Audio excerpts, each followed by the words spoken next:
This is the Forex Q&A podcast. This is VP, professional Forex prop trader here in the United States, answering your user-submitted Forex trading-related questions every Monday morning.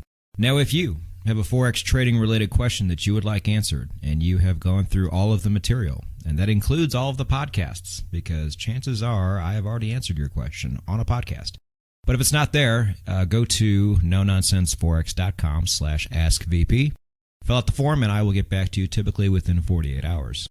And when you fill out that form, again, please make sure you have spelled your email address correctly.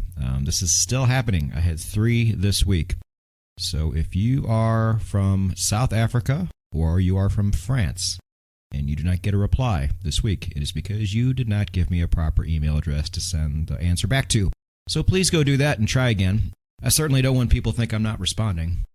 But a correctly spelled email address is certainly important.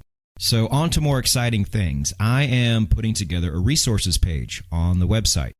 And it is going to have cool things like pip calculators and some tools and indicators based on the way we trade here that have been created by members of the community. And also any links to places like Telegram and Discord where people are getting together and sharing ideas to help them trade better, to help them trade our way. All of those things are going to be there, and I'm hoping to have this done in February. So what I would like those who have originated these tools and these places to do is send them to me again, just like you did before. And that way I can kind of group them all together and put them off to the side and then repurpose them back onto the website when it's time. But just the people that created them. I don't need other people to send them to me all at once. So if you could send me those things, that would be great. One thing that's not going to be on that page is places to go find indicators. You guys need to find your own sources. Many of you have. I was able to find plenty 6-7 years ago, and I still am today. I discovered a brand new place a week ago that I'd never seen before. And all I'm doing is using Google and Bing. I'm not doing anything special. So if you guys are having a hard time finding sources, it's just a matter of keeping at it. You know, we all have access to search engines. This isn't a have and have not type situation. But what it is you putting in the research and using different searches to find different places. It doesn't really take that long. It wasn't hard for me to find.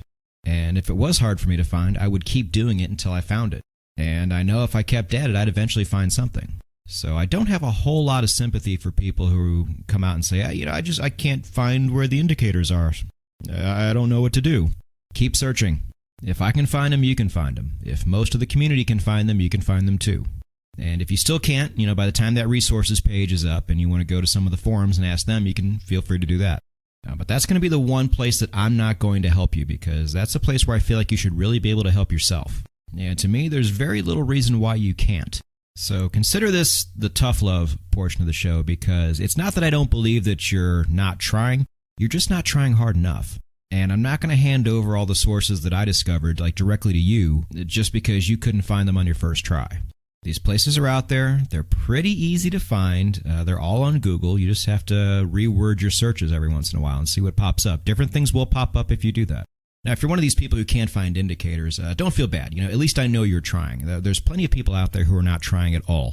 And they're not even shy about it. I'll get people go to Ask VP and they'll ask questions like, I've tried everything, I just can't get anywhere, please help me. Like, no bullshit, I get that question at least once a week. And that's a question I don't even want to answer. On the scale of helplessness, that's like a 10. And they honestly think I'm going to sit there and hold their hand and walk them through Forex trading. When in all reality, I'm so disgusted by the question that I don't even want to answer it. But typically I'll just direct them to the beginner's video and see what they do. But through the videos and through the blog, I've tried to make this entire process as easy as I possibly can for you. And if it's still not easy enough for you, well, then I don't know what to tell you. I've done all I could. It is the Forex Q&A podcast, and I'm going to make things even easier for you. This week's question is from Maciej, M-A-C-I-E-J. Hope I'm saying that right. From Berlin, Germany. And his question is a bit longer as well. Let me go ahead and pull it up. And Maciej asks, would you have some tips for me on pre-filtering the indicators, like some criteria that would help me to disqualify a lot of the indicators in the early stages so I don't waste too much time testing indicators that have no chance of working?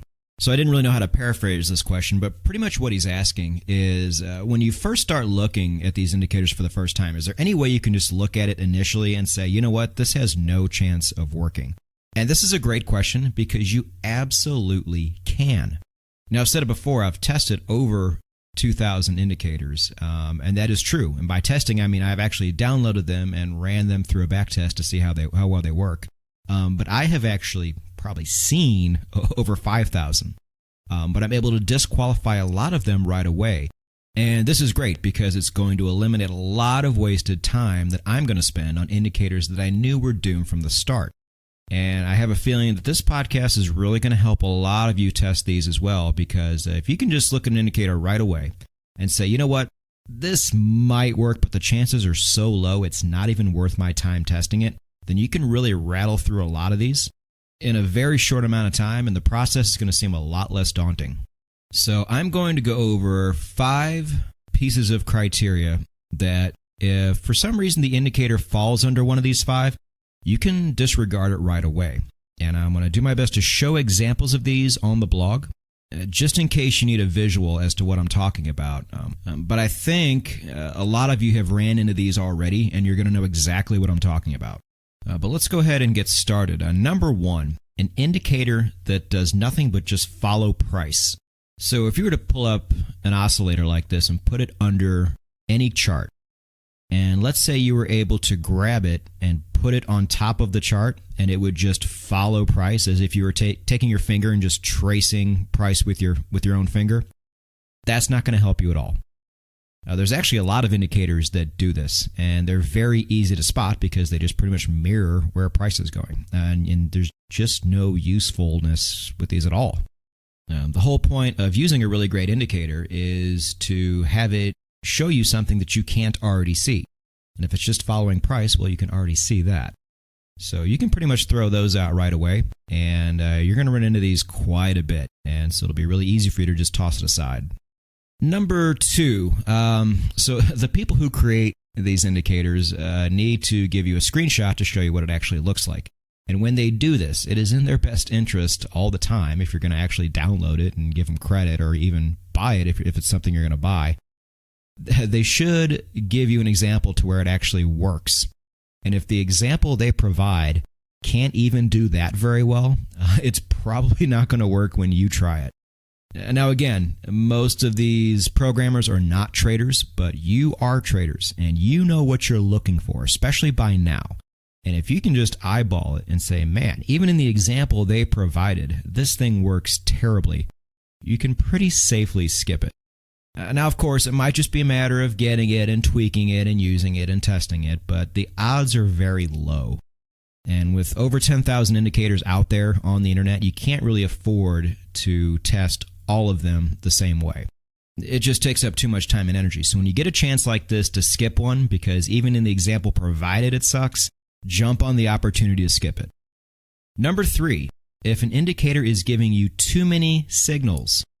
So I get the question quite a bit is, should I go quality or quantity when it comes to a confirmation indicator? Do I want to give one that gives me a lot of signals or just a few? And my answer is it really doesn't matter. What matters is the ROI at the end of the day. You know, some indicators are just going to give you more signals than others are.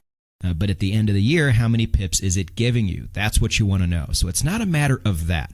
What I mean by this is indicators that give you a buy signal and then a sell signal way too quickly after each other. Because those are typically losses for us because we're trend traders. Now, I understand it might just be a matter of smoothing things out, and feel free to try that, but just understand, in my experience, if the default mechanics of this indicator are already giving you a ton of conflicting signals like that, it's probably best to let it go. I have a really good example I'm going to show you on the blog on this, and you can better see what I mean. Number 4, any indicator that goes on your chart and shows support and resistance. So support and resistance is just not something we do here. Even if it's dynamic support and resistance, meaning that it moves, it doesn't just stay in one place. It's still not very useful to the way we trade here. You're trying to predict overbought, oversold areas, which is, again, something we don't do.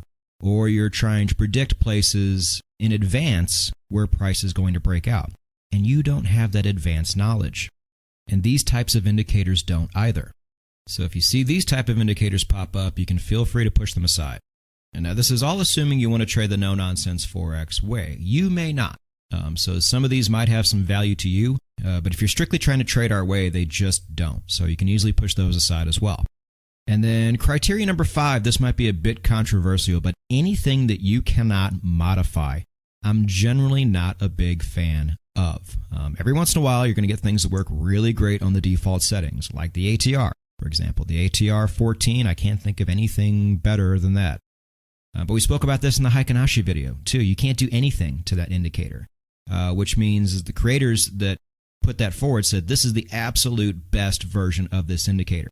And there's no way to actually know that. I mean, how the hell will these people know? 99 times out of 100, an indicator that actually gives me the chance to improve it is going to be way better than an indicator that doesn't. And an indicator that just has the hubris to say, hey, this is the best you're ever going to get out of me, and love it or leave it. Well, if those are my choices, I'm going to leave it. So those are 5 different ways you can just rifle through some of these indicators that you see. I hope this is going to save you a lot of time. And if I think of any more, I will add it to the blog. But the blog will also have pictures of some of these examples as well. But shoot, now that you know these things, go out there and get to work. This whole process should have just become a lot easier for many of you. And believe me, it's worth any time and effort you put into it. Just ask the hundreds of traders that have already had their fortunes completely reversed just by the information on this podcast and on the YouTube channel. I have people in a very short time that are absolutely killing it. And the trading video for this Thursday is going to be especially designed for those people. A little bit of foreshadowing, but I don't think I'm giving too much away.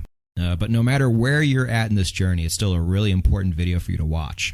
But you can't win if you don't put a great system together, so get at it. Put in the work. Be relentless. Go get it.